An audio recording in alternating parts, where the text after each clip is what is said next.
Hey, IDS-410, section 15308. That's an important distinction today because of a tech issue I'm having in my other course, which is 19939.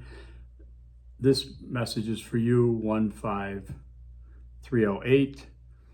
Thankfully, you don't have that tech issue. Run into problems there. Okay, welcome to Module 2. I'm a little flustered because we're having some major tech issues in an online class. Not a good thing. Let's talk about Module 2. I haven't got your Module 1 yet except your discussion board posts, and as you can see, I didn't get to personalize them as much as I normally do because of this problem I'm having over here. It's taken up a lot of time, and I've had to pay attention to that really closely and try to get support. But your discussion board posts look good, and it's a great jumping off spot for Module 2. All right, so in Module 2, again, I remind you the challenge I present to students in this course is to do something that can be done, not something that's idealistic, okay? Great idealism is great, all this is great, but what I talk about here is not like for everything, it's for this course, right? You are an undergrad student in problem solving for social change. You can't be expected to go into the globe and solve Israel-Gaza, okay? I had a student present that as a proposal last year. You can't do it, okay? You have no control over the U.S. Navy, United Nations, anything else. Don't do something that you can't do. This is why I say think globally, but act locally, okay? Really local. Get it down to a community, a demographic, a neighborhood. You know, demographics such as maybe it's veterans, maybe it's single moms, okay? It could be a lot of different things, okay? And keeping it in an area, whether that's a school district or one school, whether it's a neighborhood, one company, keep it local, okay? Bigger is not better. Bigger, we have a tendency to think big. We want to think big. I'm going to impress, I'm going to go, no, keep it small, okay? I'll really appreciate it, and you will too, because you'll be able to do it then, all right?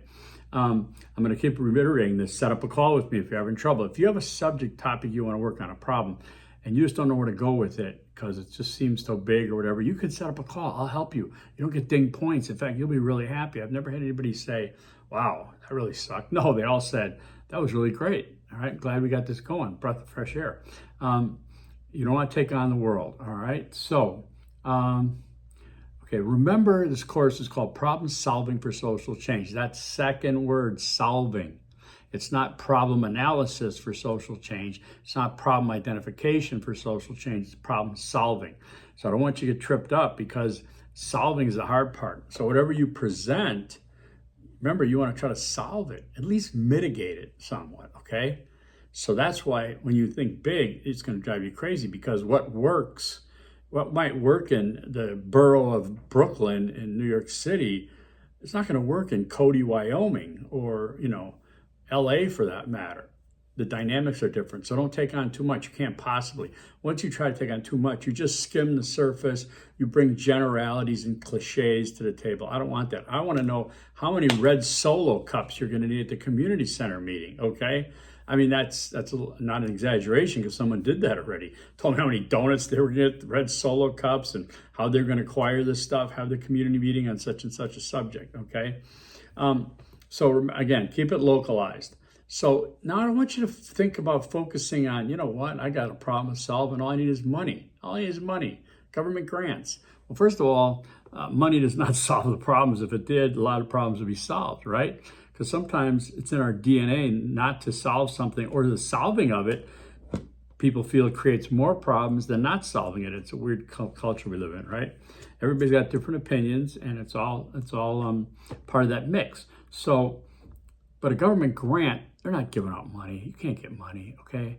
So we're not going for government grants. You're not getting companies that donate anything. I don't think Bezos or you know, Zuckerberg or Musk are going to be donating anything because they're too building a new yacht.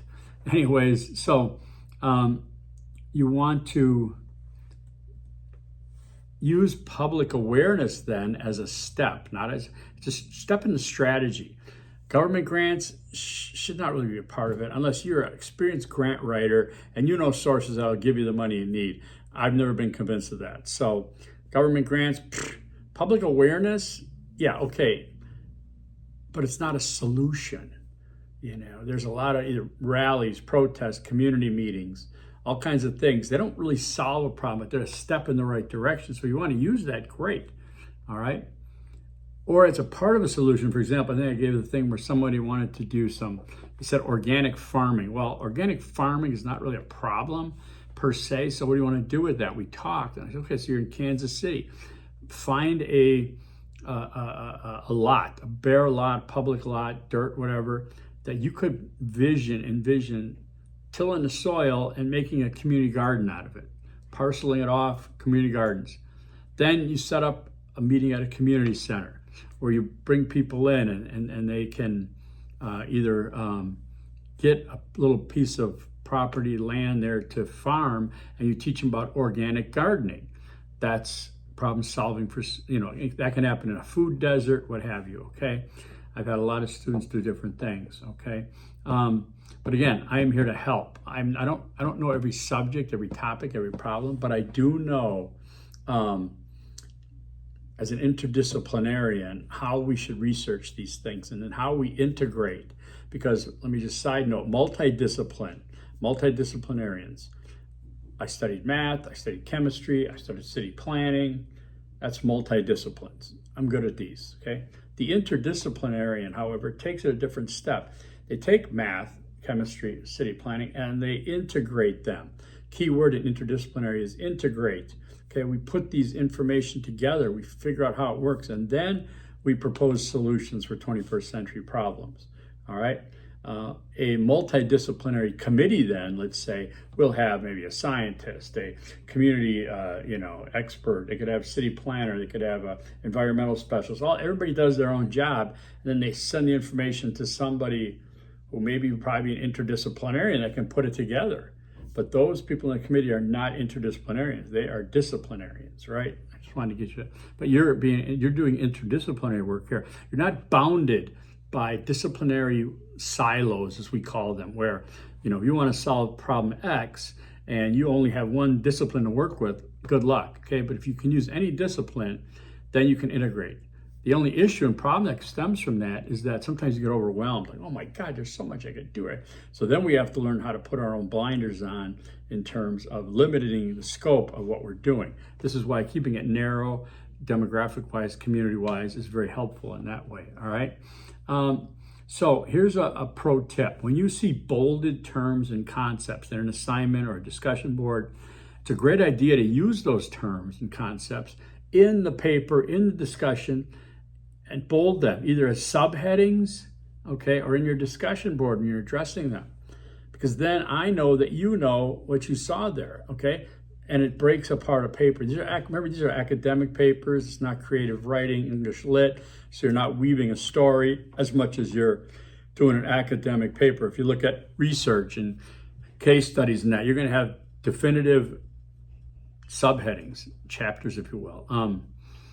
And that's why I'd like you to look at it, okay? So when you bold them, I know that you know, all right? Submit all papers in Word docs. PDF's not accepted. I'll fire it back to you. I'll give you 0, but then I'll say upload the Word doc, okay? No harm, no foul. Just make sure it's right. Times New Roman 12-point font is a desired font, and double line spacing, paragraph breaks or indents, okay? Please don't just send me this whole thing, okay? I look at that and I get scared, okay? Just break up your thinking. Break it up. You're taking a 400 level course. There's a higher level of expectation than there is in a 300, 200, or especially a 100, all right? There's a reason for that. So just a reminder, per SNHU policy, no late discussion board posts are accepted.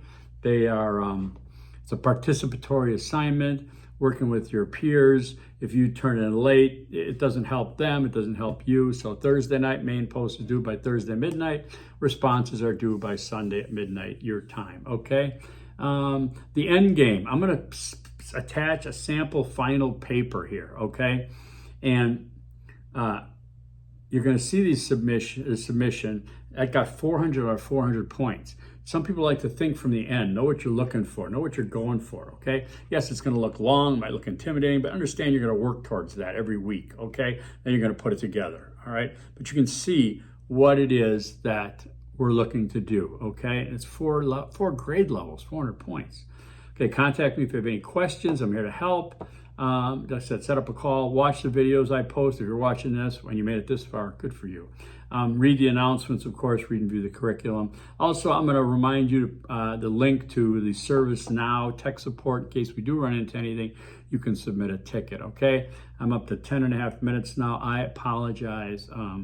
Okay, have a great week, whatever. Get a hold of me. Peace.